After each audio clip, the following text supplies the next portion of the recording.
Santa did not come. No presents for me. That was the message left by a little girl on a cold December night, and it was the moment everything changed. In a small Midwest town where the snow always fell heavy by Christmas, the lights along the streets blinked with cheer, but not every home shared that warmth. One such house stood on the edge of Maple Street, quiet, with no decorations, no wreath on the door, and no smells of cinnamon or pine drifting out into the air.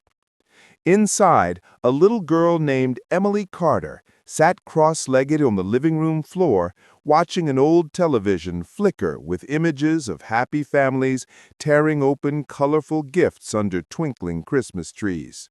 Her own tree stood in the corner, barely 3 feet tall, made of plastic, and decorated with a few paper ornaments she had made in school. Most of them hung lopsided. There were no presents underneath. Emily hugged her stuffed cat, Mr. Buttons, closer to her chest and whispered, "Look at all those kids, Mr. Buttons. They must have been really good this year." A commercial came on, showing more children squealing with delight as they unwrapped shiny toys. Emily's eyes drifted back to the base of their little tree, still empty. Her mother, Lisa, was not home yet. She was working the night shift at the diner, trying to pick up extra hours. Emily had heard her crying in the kitchen the night before, quietly with a stack of bills spread across the table. Even though Emily was only 6 years old, she understood more than her mother thought. She knew things had been tough since her dad left. She had not seen him in years, and even the pictures they used to keep of him had been tucked away. Outside, the sky had already turned dark, and the cold pressed in through the thin windows. Emily walked over to the glass and pressed her nose against it, leaving little foggy circles as she looked up. "He just got lost, that is all," she said softly, still believing, still hoping. "Santa probably could not find our house without lights." She had tried to be extra good all year. She made her bed every morning, helped put away the dishes, and even gave her crayons to a classmate who had lost his. That had to count for something, right? But doubt crept in. It always did when the house felt too quiet and the night felt too long. Then she remembered something. Earlier that week, while riding in the back seat as her mom drove her to school, they had passed a building with motorcycles lined up in front. A biker bar, her mother called it, and she always drove a little faster when they went by. On the side wall of the bar, painted in bright red, was a phone number. Emily had memorized it, not even knowing why. Maybe it was the way some of the men outside waved kindly when she stared. They looked scary with their leather jackets and beards, but their eyes seemed nice.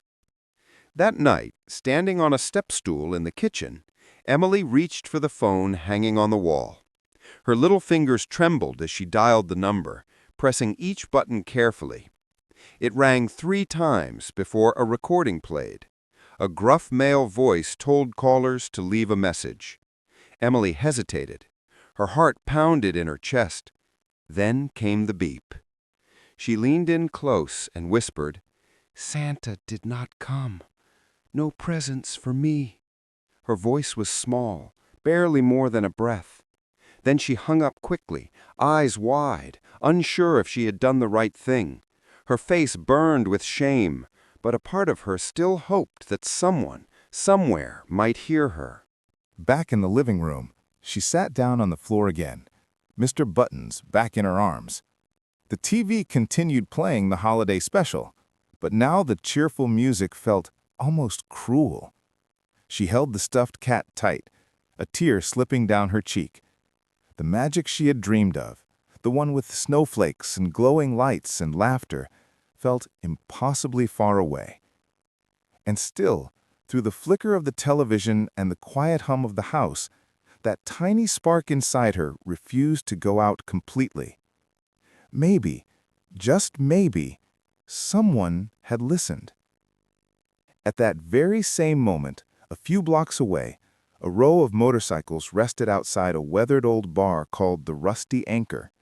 Inside, The glow of neon signs bounced off metal stools, and the strong smell of leather, gasoline, and hot chili still lingered in the air. It was late, almost closing time. Most of the bikers had already headed home or crashed at a friend's garage. But one man still sat alone near the end of the bar. His name was John Miller, a tall, broad-shouldered biker in his early 60s. His hair was silver but unruly, and his long beard carried a hint of tobacco smoke. His leather vest was worn out around the patches, telling stories without words. John was not drinking much, only nursing a lukewarm cup of coffee, staring at the blank wooden table as if waiting for the night to conclude its thoughts. He liked silence. Silence was easier than memories. But tonight, silence was interrupted by a small, blinking red light from the answering machine behind the bar. Mike, the bar owner, had forgotten to check it earlier. As he headed to the back storage, he called out, "John, hit the button, will ya? Probably some drunk trying to order pizza again." John grunted, pushed himself up from the stool, and walked toward the device. He pressed the play button without caring much. A couple of loud, silly messages played first. People laughing, a wrong number, someone trying to sing a carol but failing miserably. John almost turned it off. But then the next message came. A soft beep and a tiny voice. "Santa did not come. No presents for me." Everything inside John froze. The mug in his hand stopped halfway to his lips. The small voice sounded so fragile, like it could break if any noise dared interrupt it. He leaned closer. "She must be mistaken," he muttered, barely audible, but the message had already ended. In that moment, a weight settled in his chest that he had tried to bury for decades. The ache of being forgotten. The sting of waking up on Christmas morning and pretending it was just another day. He knew that feeling too well. John had grown up in a children's home, a place with cold floors and warm hearts only when the staff remembered. Holidays were the hardest. He remembered sitting by the window every Christmas Eve, watching the other kids go home to their families. He used to tell himself that Santa was just late, that maybe if he stayed awake long enough, someone would care enough to show up. But no one ever did. John blinked away the memory, but the little girl's words kept repeating in his mind. That soft whisper had cracked open a window he had nailed shut long ago. Mike returned from the back room, unaware of the shift in the air. "What was that?" he asked, wiping his hands on a towel. John did not answer immediately. He hit replay instead. The message played again, and this time Mike listened too. When it ended, the bar owner frowned. "Poor kid," he sighed. "Probably dialed the wrong number." But John shook his head. "Maybe she dialed the only number she had," he said quietly. Mike raised a brow, surprised by the seriousness in his friend's tone. "John, what are you thinking?" What was he thinking? John did not even know for sure. It was not like him to get involved. Life had taught him to stay in his lane, not to expect anything good, and certainly not to hope. But tonight, hope had shown up uninvited, wrapped in a tiny voice and a simple wish. His hands tightened around the edge of the counter, knuckles turning white. "No kid should feel like that on Christmas," he whispered. Mike could see that something had awakened in him, something rare. So he simply nodded and said, "Whatever you decide, I got your back." John gave a slow nod in return. For the first time in a very long while, the quiet inside him was replaced by determination, the kind that could only come from knowing exactly what it was like to be left behind. He reached for his coat, pulled it over his shoulders, and looked toward the door. The night outside was cold, dark, and silent, but to John it suddenly felt like a place where a small miracle needed to happen. And maybe, just maybe, he was the one meant to make it happen. The cold air hit John Miller's face as he stepped out of the rusty anchor. The snow had started falling again, soft and slow, like it was trying not to disturb the quiet of the night. But something inside him was no longer quiet. The words of that little girl still echoed in his chest. Santa did not come. No presents for me. He climbed onto his motorcycle, kicked the engine to life, and pulled out of the lot with more purpose than he had felt in years. He was not sure exactly what he was doing yet, but he knew one thing for certain. That little girl was not going to wake up disappointed tomorrow morning, not if he could help it. He did not head home. Instead, he rode straight to the only place that might still be open, Joe's Corner Store. It was the kind of place that sold a little of everything and stayed open later than it should.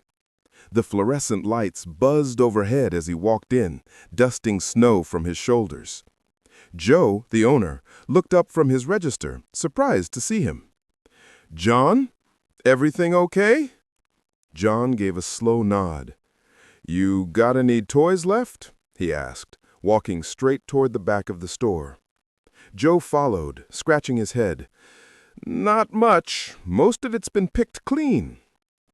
They reached a small shelf tucked near the cleaning supplies.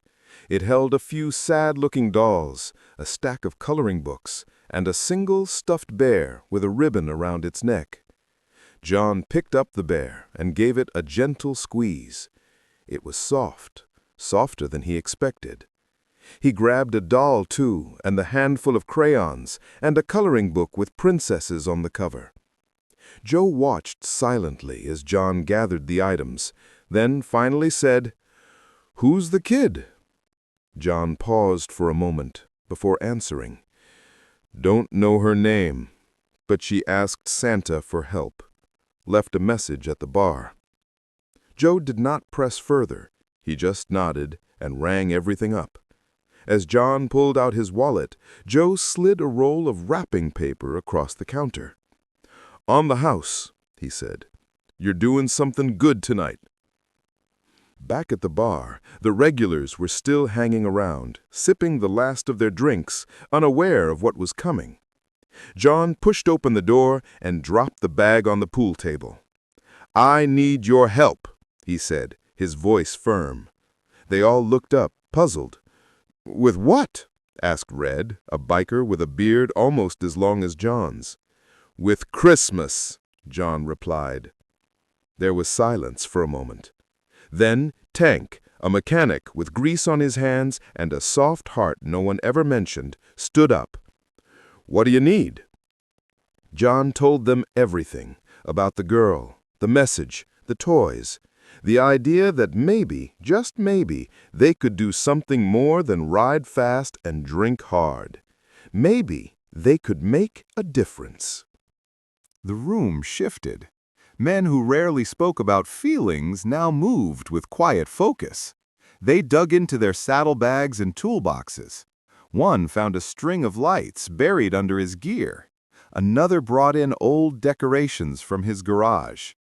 Tank pulled out paper and scissors and began folding snowflakes with surprising care. Even Mike, the bar owner, disappeared into the basement and came back with boxes of tinsel and dusty garland. The rusty anchor transformed. The jukebox was unplugged, and in its place, Christmas music played softly from someone's phone. The pool table became a gift-wrapping station. A biker named Pete, who had once served in the Navy, took charge of the bows and ribbons like he was back in formation. Red, who had more tattoos than teeth, wrapped a doll in pink paper with shocking precision. "Never thought I'd see the day," Mike muttered, watching his bar turn into a Santa's workshop. John stood at the center, giving quiet directions, organizing gifts by size and age, making lists on napkins and beer coasters. For the first time in years, his hands did not shake from cold or anger. They moved with steady purpose.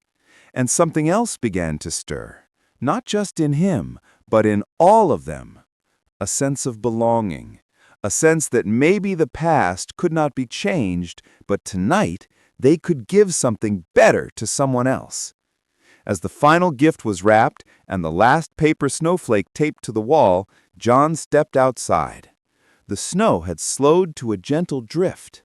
His bike stood ready, saddlebags packed with toys and hope. The streets were quiet, but in his heart, a new sound had started to rise. It was not the roar of his engine. It was something softer, something that sounded a lot like Christmas. The snow had thickened again by the time John Miller strapped the last of the wrapped gifts into his saddlebags. The bar behind him, now glowing with tinsel and low light, had gone quiet. Most of the regulars had left, some to get more toys, others to help spread decorations at the shelter. John kicked the stand up, pulled his scarf close around his neck, and started his engine. The rumble cut through the stillness of the early morning. But it was not a sound of disturbance. It was the sound of something beautiful in motion. The first stop was the Thompson family. Their house sat at the end of a long driveway, a rusted Chevy parked beneath a portable work light that buzzed and flickered against the snow. Mike Thompson, a father of 3, knelt under the hood of the old truck, his breath rising in puffs. His fingers were red from the cold. He had to get the engine running to make it to his factory shift in the morning. John parked quietly at the curb and walked around the side of the house.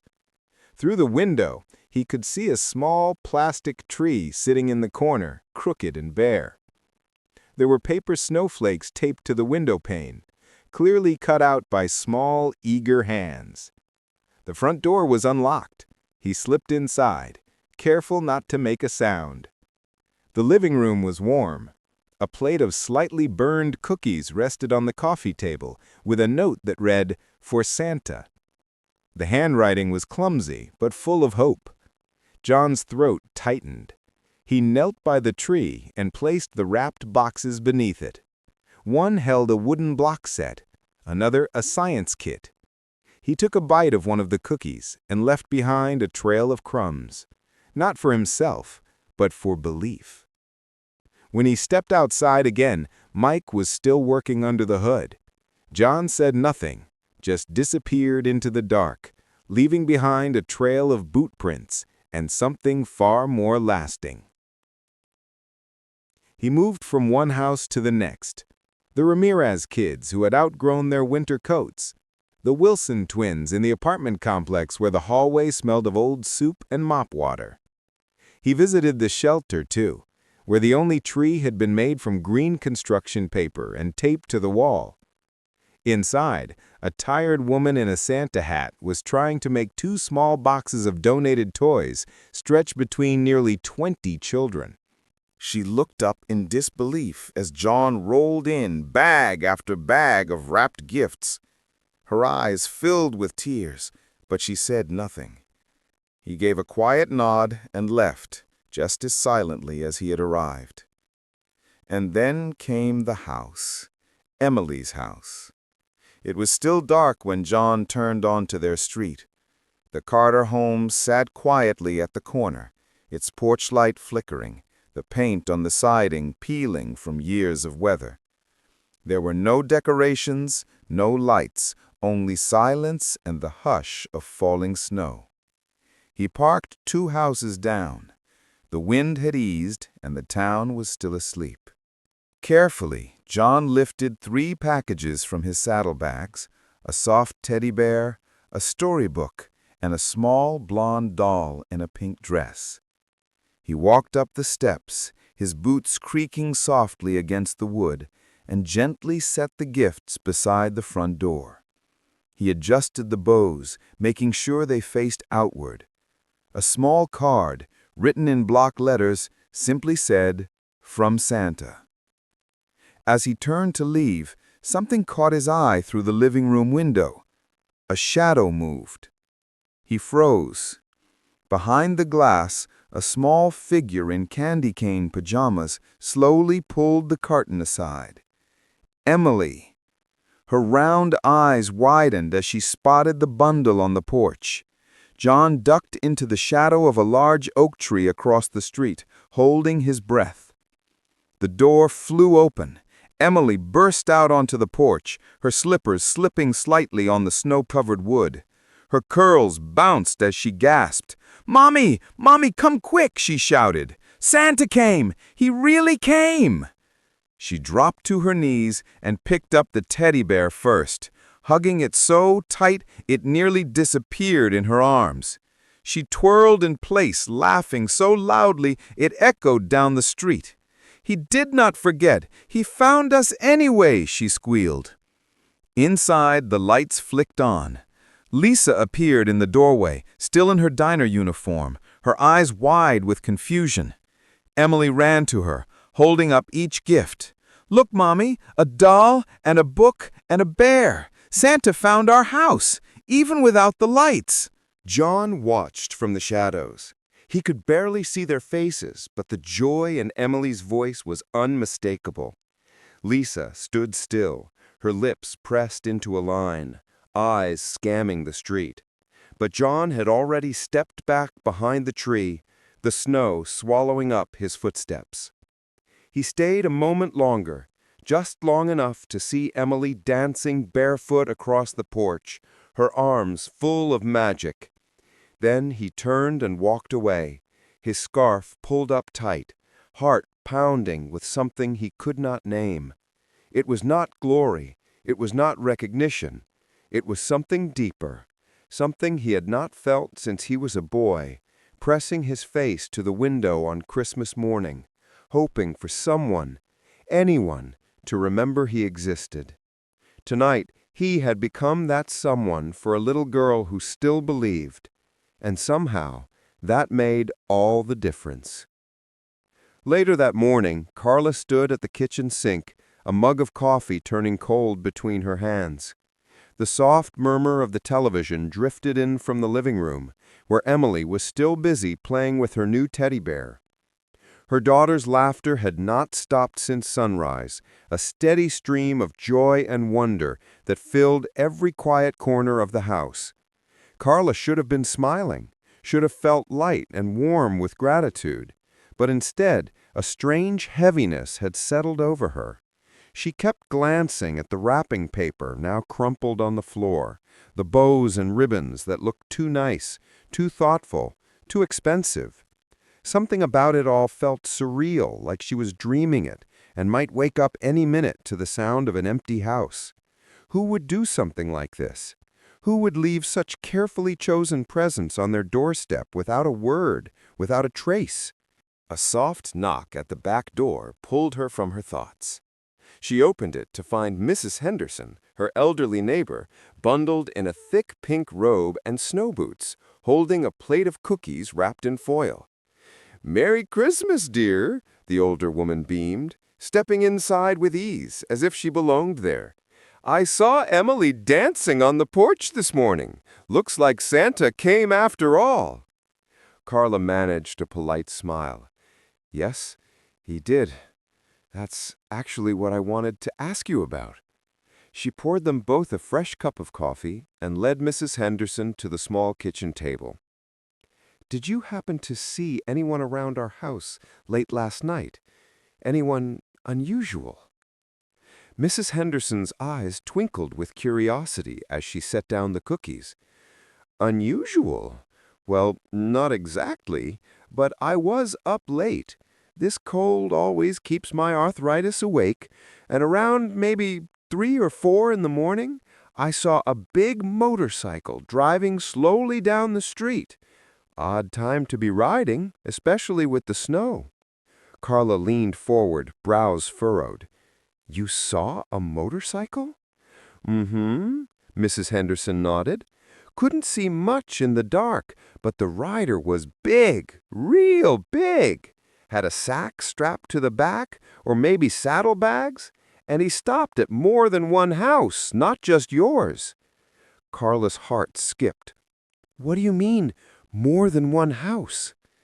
The older woman chuckled and took a cookie for herself.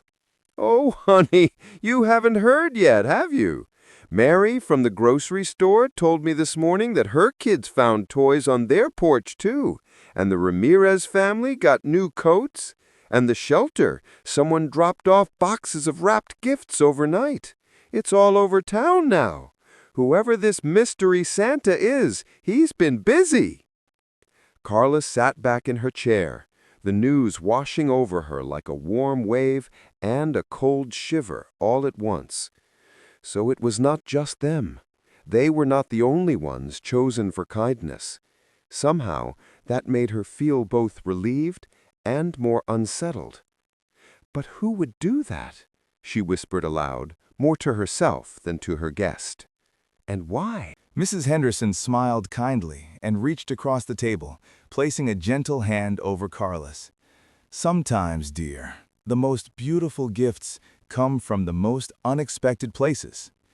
Carla nodded slowly, her eyes falling on Emily, still curled up in the living room, coloring with her new pencils. The teddy bear sat beside her like a faithful guardian. It was the happiest she had seen her daughter in months, and yet the unease lingered.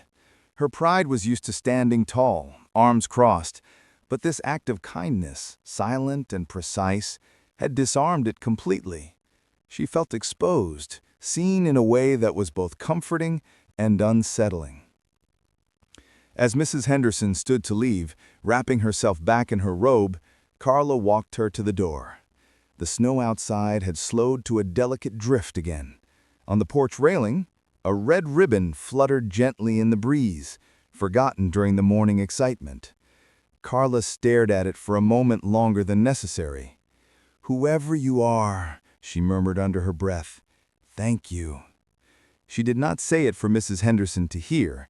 She said it for the man who had vanished before sunrise, the one who had brought magic to her daughter and questions to her heart. That night, as she folded laundry in the living room and watched Emily read her new book, Carla still could not stop thinking about the gifts. They were not from some charity. They had not come from a store with a receipt. They had come from someone who had listened, someone who had known. And for the first time in a long while, she realized maybe, just maybe, it was okay to be on the receiving end of kindness, even if you did not know the name of the giver. The bell above the diner door jingled softly as the last customer left for the night. Carla stood behind the counter, wiping down a table for the third time, though it was already clean. Her body was tired from the double shift, but her mind raced, uneasy and unsettled. She kept thinking about the man who had brought all those gifts. She knew it was him, Big John, the quiet biker who used to sit alone in the corner booth, drinking black coffee and never saying much. He had come in earlier that day with another small gift for Emily, and Carla had snapped. The words had come out sharper than she intended, driven more by pride than truth. She had told him to stop, told him they did not need charity, told him to go. His face had barely changed, only the slight tightening of his jaw gave away the sting. He had nodded once, picked up the gift he had brought, and walked out without another word. And now, as the silence settled around her, Carla felt the weight of regret pressing in like the snow gathering on her windowsill. She walked home slowly, each step heavy.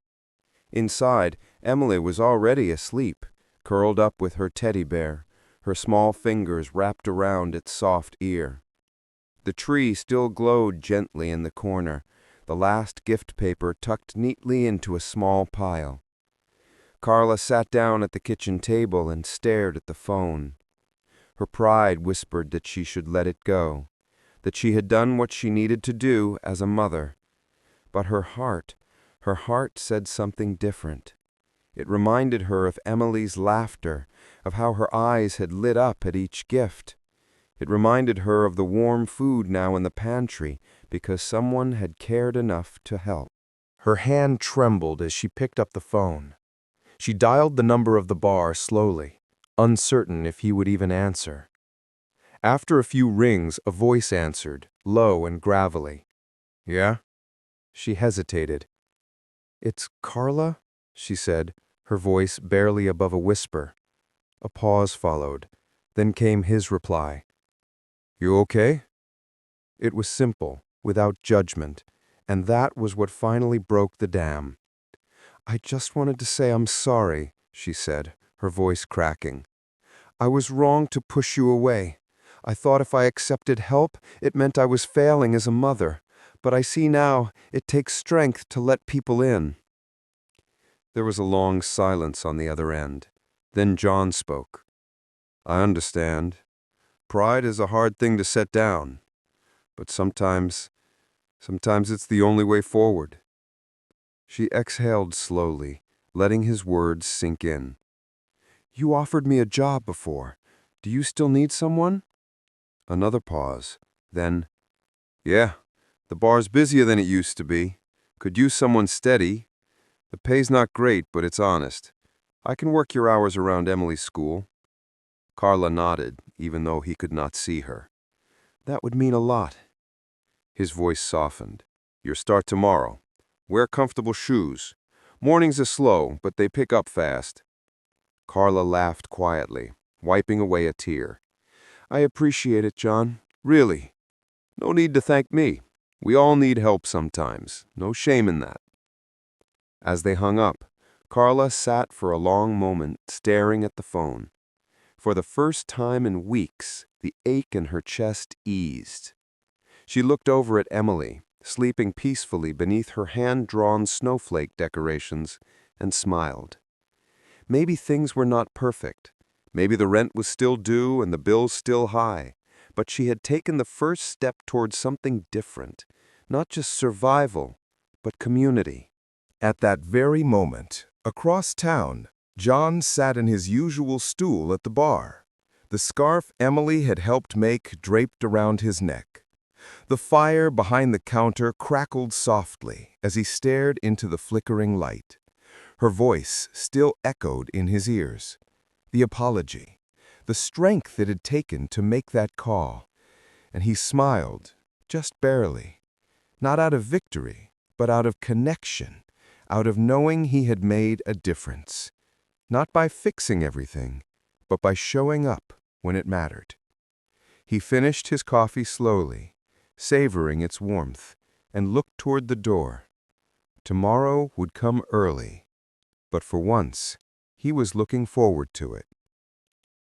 The scent of roasted chicken filled the air in Carla's small kitchen, blending with the warmth of freshly baked rolls and cinnamon from the apple pie cooling on the counter. The soft glow of Christmas lights blinked gently along the windowsill, casting patterns on the floor where Emily twirled in her favorite red dress, excitement bubbling through every motion. Carla stood at the stove, smoothing the front of her sweater and brushing a curl from her forehead as she checked the potatoes one more time. Her heart raced in a different way tonight, not from stress, not from exhaustion, but from something new. Anticipation. It had been a long time since she set an extra plate at the table. A low rumble echoed from down the street. Emily's eyes lit up as she ran to the window. "He's here! Mommy, he's really here!" she called, her breath fogging up the glass as she pressed her nose against it. Carla wiped her hands on a towel and opened the door just as John stepped up onto the porch. His beard was neatly trimmed, his boots cleaned, and in his hands he held a small potted poinsettia wrapped in gold foil. "Didn't feel right showing up empty-handed," he said, gruffly, his voice low but kind. Carla smiled as she took the plant. "It's beautiful. Come on in." Emily grabbed John's hand and led him straight to the living room, showing off every homemade ornament on their little tree. "This one's from when I was a baby," she said proudly, holding up a faded wooden reindeer. "And this angel? Mommy says Grandma gave it to her before she went to heaven." John knelt beside her, listening intently, his large hands folded awkwardly in his lap as if afraid to touch anything too delicate. Carla watched from the doorway, surprised by how naturally he fit into the room that had once felt too small for anyone besides her and her daughter. "Dinner's ready," she announced, and they all made their way to the table. Emily insisted John sit next to her, and he pulled out her chair like a gentleman before taking his own seat. Carla poured glasses of apple cider while Emily bounced with energy. "Would you like to say grace?" Carla asked softly. John hesitated, his eyes wide, caught off guard by the invitation. Then he bowed his head. "Lord, thank you for this food, for the hands that made it, and for the company at this table." He paused. "And thank you for second chances." "Amen," Emily echoed, clapping her hands. They ate slowly, passing dishes and sharing laughter that came easier with each bite. John told stories about motorcycle repairs and the time a biker named Tank got his beard caught in the kickstand. Emily giggled so hard she nearly dropped her fork. Carla listened, her eyes soft, her guard lower than it had been in years. She found herself telling a story about Emily's first Christmas, how she had tried to eat a string of tinsel and ended up glittery for a week. They laughed together, not like people who were barely connected, but like something closer, like family. After dinner, they moved to the couch with plates of pie balanced on their knees. Emily showed John her drawings, flipping page after page of motorcycles and teddy bears and stars. John leaned in to admire each one like it was a masterpiece. When the pie was gone and the dishes washed, Carla stepped into the kitchen for a moment, returning with a small box wrapped in red paper. "It's nothing much," she said, handing it to him. "Just something to say thank you." John looked surprised. He opened it carefully, and inside was a deep blue knitted scarf. A little tag was attached, written in a child's handwriting. "To Santa Big John. Love, Emily." His fingers brushed over the yarn slowly, reverently. "You made this?" he asked. "I helped with the tassels," Emily chimed in proudly. "Mommy did the rest." John swallowed hard, blinking faster than usual. "Nobody's ever made me anything before," he murmured. "Well, you deserve it," Carla said, her voice soft. "You brought Christmas back to this house." John nodded, the scarf now draped around his neck like a badge of honor. He looked around the room, at the tree, the lights, the child smiling up at him, the woman standing nearby with tired eyes but a hopeful smile. And something shifted inside him, a quiet settling, like a door closing gently on loneliness and opening into something warmer. Not just kindness, not just gratitude, but belonging. For the first time in his life, John did not feel like he was looking in from the outside. Tonight, at Carla's kitchen table, with Emily giggling beside him and a handmade scarf around his shoulders, he felt like he had finally come home. By the time spring arrived, the snow that had once blanketed every rooftop in town had melted into soft green grass, and tiny yellow flowers peeked out along the sidewalk in front of Carla's house. The air smelled different now, not just of fresh earth and new beginnings, but of something that had taken root over the past few months. Something like trust. John's motorcycle, once a distant rumble that made neighbors peek through their curtains, now sat quietly in the driveway next to Carla's old sedan. It no longer looked out of place. It looked like it belonged. Inside the house, Emily sat at the kitchen counter, her tongue poking out in concentration as she worked through her math homework. John leaned over her shoulder, his massive frame careful not to block the light. "So, 7 times 8? He asked gently. 56, she exclaimed, and he gave a nod of approval that made her beam. Carla stood at the stove, stirring spaghetti sauce, glancing back at them now and then. There was something about the way they looked together, a girl who believed the world had magic in it, and a man who never thought he could be part of something so soft, so real, that made her heart squeeze. The days had begun to form their own rhythm. John opened the bar in the mornings while Carla worked the midday shifts. Emily had made new friends at school and no longer looked out the window, waiting for something she could not name. Every evening they came together for dinner. Nothing fancy, just the comfort of shared meals, a warm kitchen, and laughter that echoed in the walls. One night, after clearing the dishes, Emily asked, "Do you think Santa's helper will come again this year?" Carla smiled, looking toward John, whose eyes twinkled above his coffee mug. "I think he never really left," she said. John had kept helping, not with grand gestures or bags full of gifts, but with smaller things that often mattered more. Fixing the neighbor's porch steps, delivering boxes to the shelter without needing a thank you, replacing a broken window for the Ramirez family without anyone asking. Word had gotten around, but no one pressed too hard. It was as if the town had silently agreed to protect the quiet dignity of what he was doing and who he was becoming. And Carla, too, had changed. The woman who once stood stiff with pride now stood softer, steadier. She had learned that asking for help did not make her weak, and that offering help did not make someone else superior. It simply meant they were all in this together. She had started a small kindness project at the bar, collecting clothes and school supplies year-round. John backed her every step, never saying much, but always there, side by side, day by day. One Sunday morning, as the town gathered in the park for the spring festival, John watched from the edge as Emily ran through the grass, her laughter ringing like a bell. Carla stood beside him, arms folded across her chest, smiling. "Funny," she said. "I used to think it would just be me and her forever." John didn't speak, but he reached out and took her hand in his. No promises, no declarations, just presence, just quiet understanding. The blue scarf Carla had made him still hung by the door, ready for next winter. But the warmth John now felt didn't come from yarn or firelight. It came from knowing he had a place, not just at the table, not just for Christmas, but every day after. And for a man who had spent most of his life on the outside, that simple truth was the greatest gift he had ever received.